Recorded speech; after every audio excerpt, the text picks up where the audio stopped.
நாடார்களின் வரலாறு, ஆன்மீகம், அரசியல், விளையாட்டு மற்றும் அனைத்து செய்திகளும் உடனுக்குடன் தெரிந்து கொள்ள நாடா டுடே டிவியை சப்ஸ்கிரைப் பண்ணுங்க, லைக் பண்ணுங்க, ஷேர் பண்ணுங்க, கமெண்ட் பண்ணுங்க, பக்கத்துல இருக்கிற பெல் பட்டனை கிளிக் பண்ணுங்க. சென்னையின் முதல் சமுதாய போராளி என்றால் மின்னல் சிவன் தான். நாங்கள் 93 அப்போல்லாம் அந்த டைமில் முதலாக ஏதோ ஒரு பிரச்சனைனாலும் போராட்டத்துக்கு வர்றது மின்னல் சிவன் வராப்புல. அந்த முதல் போராளியை வாழ்த்த வந்த அனைத்து போராளிகளுக்கும் என்ற நன்றியையும், மற்ற பெரியவர்கள் வந்து அனைத்து பெரியவர்களையும் வாழ்த்த வந்த பெரியவர்களையும் நன்றி கூர்ந்து வரவேற்கிறேன். என்னோட கருத்து என்னன்னா, சமுதாய பிரச்சனை எல்லாருமே ஒன்றாந்து போராடுங்க. அதுதான் எனக்கு ரொம்ப ஒற்றுமையாக போராடணும். ஒரு போராட்டம் அறிவிச்சோன்னா ஆளாலும் தனித்தனியாக பண்ணுறாங்க, நம்மளால் ஜெயிக்க முடியல. அதனால நான் வந்து அவன் சமுதாய அமைப்பு விலகி தான் நிற்கிறேன். என் மனத்திறந்து நான் சொல்கிறேன். இந்த இடத்துல ஒரு ஒரு டாபிக் எடுத்தால் எல்லாருமே ஆர்கனைஸ் பண்ணி அந்த சங்கத்துலேருந்து சரி எல்லாரும் சேர்ந்து இதில் நீ நான் போட்டி போடாது. அந்த என்ன சப்ஜெக்ட் அதைத்தான் நம்ம ஜெயிக்கணும். இப்போதைக்கு என்னை பொறுத்தவரைக்கும் பனை தொழிலாளர்களுக்காக பனை வாரியத்தை வந்து நல்லபடியாக செயல்படுத்தி பண்ணுறதுக்கு ஒரு போராட்டம் வைங்க. ஏன்னா இன்னைக்கு வந்து நாடா சமுதாயம் அதிகமாக இருந்தாலும் ஓட்டு வங்கின்னு பார்க்கும்போது வந்து மீனவர் நல வாரியம் இருக்குது, அவங்களுக்கு வந்து மெம்பராக இருக்காங்க, அப்போ இவ்வளோ ஓட்டு இருக்குன்னு பார்க்குறாங்க. கட்டிட தொழிலாளர் நல வாரியம் இருக்குது, ஒவ்வொரு நல வாரியத்தில் வந்து அந்த மெம்பர்ஸ் வந்து எல்லாருமே இருந்து இவ்வளோ ஓட்டு இருக்குன்னு அதுக்கு செலவு பண்ணுறாங்க. நம்ம சமுதாயத்தில் வந்து பனை வாரியம்னு ஒன்று இருக்குது, அதுக்கு என்ன இருக்குது, என்ன அதோட அமைப்புன்னு யாருக்குமே தெரியாது. அதை வந்து துரிதப்படுத்தி செயல்படுத்தி விரிவாக்கம் பண்ணி பண்ணுற ஒரு போராட்டம் பண்ணுங்க. அது நான் என்னென்ன சப்போர்ட் பண்ணுறேன்.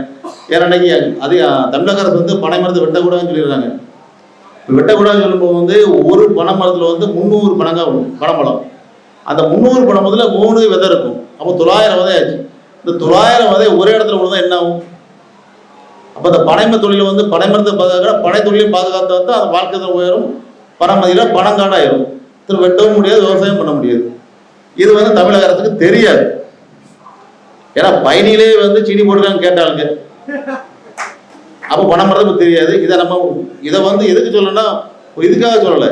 இதை வந்து நம்ம தமிழக அரசு விரிவுபடுத்தி எல்லா பக்கமே கருப்பட்டி தொழிலை உற்பத்தி பண்ணால் இன்னைக்கு தமிழ்நாட்டுக்கு உள்ள கருப்பட்டியை வந்து நம்மளால் கொடுக்க முடியும்.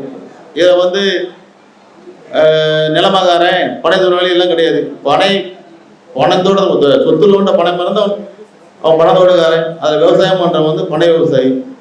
இதற்கு இந்த எலெக்ஷனுக்கு முன்னால் ஒரு பெரிய ஒரு உண்ணாவிரத போராட்டமோ ஒரு மாபெரும் போராட்டமோ ஏதாவது ஒன்று அறிவிக்க நம்ம எல்லாருமே கலந்து நானும் இறங்கி வரேன். எல்லாத்தையும் கூப்பிட்டு பண்ணுவோம்.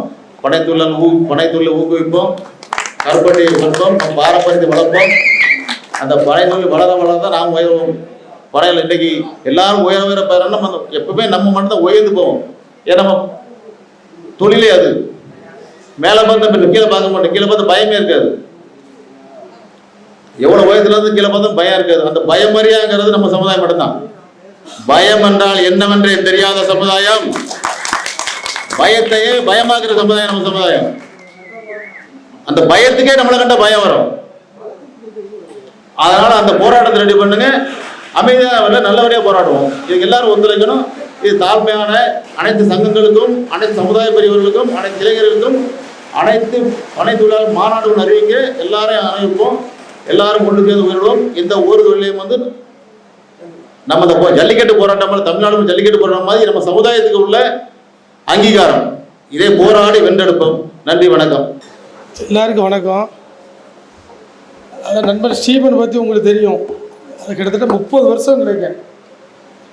அது பத்திரிக்கை ஃபீல்டில் இருக்காப்புல. ரெண்டாவது அது சமுதாயம் இது எங்கே நடந்தாலும், சண்டை எங்கே நடந்தாலும், அது நாடாருக்கு எங்கே பாதிப்புனாலும் உடனே வந்துடுவாப்புல.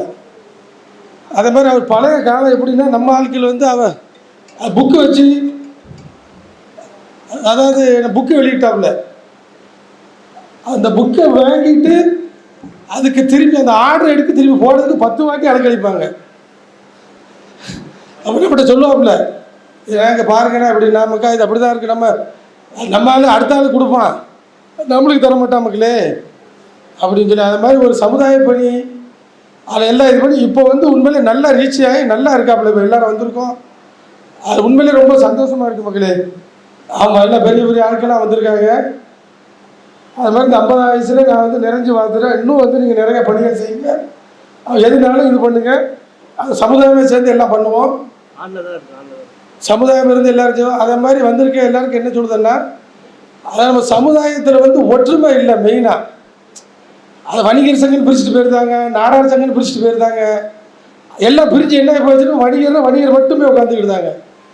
அது நாடார் சங்கனா போய் உட்காந்துக்கிடுது. அது மாதிரி இல்லாமல் நாடாருக்கு ஒன்றுன்னா எல்லோரும் ஒன்று சேருங்க.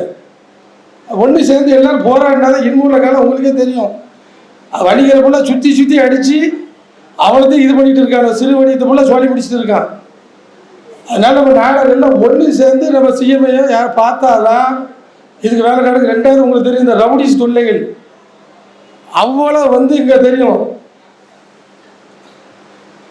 அது வந்து குறிப்பிட்ட ஒரு சமுதாயத்துக்காரன் தான் பண்ணிட்டு கிடக்கான். அவ்வளோ இது பண்ணிட்டு அதை நம்ம ஆட்கள் துட்டிலே அவங்க நல்லா வளர்ந்து திரும்பி நம்மளே வெட்ட வரான். அதனால் நம்ம சமுதாய பேர்கள் அதையும் எல்லாத்தையும் நம்ம வந்து கணக்கில் வச்சு நல்லா ஒற்றுமையாக இருந்து அது கண்டிப்பாக சமுதாய பணி ஆற்றுவோம். ரொம்ப நன்றி. என்ன இருக்கும் அண்ணன் வந்து நான் சமுதாய பணிக்கு வந்த காலத்திலேருந்து அதனோடு தொடர்பில் இருக்கிறேன். அண்ணன் சொன்ன மாதிரி அந்த நேரத்தில் இந்த ஃபேஸ்புக் வாட்ஸ்அப்புலாம் கிடையாது. எங்கேயோ ஒரு இடத்துல வேலை செய்யல, ஒரு இடத்துல வெங்கடேசனே சந்திக்கினா கூட ஒரு குறிப்பிட்ட இடத்துல போய் சந்திப்போம். இப்போ இன்னைக்கு டக்குன்னு செல்போன் இருக்கு, அது இருக்கு, எதுவுமே கிடையாது. மாவீரன் கராத்தே செல்வி நாடார் அவர்களோட உணர்வோட சமுதாய பணிக்கு வந்தாரு. அந்த நிஜ கதாநாயகனை ட்ரிபிள் சிங்கு நாடார் பற்றி இப்போ உள்ள இளைஞர்கள்லாம் கொஞ்சம் தெரிஞ்சிருக்க வாய்ப்பு இல்லை. இதான் உண்மை. அதனால சில பிரச்சனைகள் இருந்ததுன்னா எதுனாலும் அண்ணன்ட்ட பேசுங்க. எல்லோருக்கும் அண்ணனுடைய ஒரு நிஜ கதாநாயகன் அவர்கள், ட்ரிபிள் சிங்கு நாடார் அவர்கள் என்னை 50வது பிறந்த நாளில் வாழ்த்த வருகின்ற அண்ணன் அவர்களுக்கு நாடார் சங்கங்கள் கூட்டமைப்பின் சார்பாக, என்னுடைய சார்பாக ட்ரிபிள் சிங்கு நாடார் அவர்களுக்கு மீண்டும் ஒரு முறை நன்றியை கூறி நன்றி அண்ணன் அவர்களுக்கு மனமார்ந்த நன்றிகளை தெரிவித்துக் கொள்கிறேன். இந்த வீடியோ உங்களுக்கு பிடிச்சிருந்தா லைக் பண்ணுங்க, ஷேர் பண்ணுங்க, சப்ஸ்கிரைப் பண்ணுங்க, பக்கத்துல இருக்கிற பெல் பட்டனை கிளிக் பண்ணுங்க.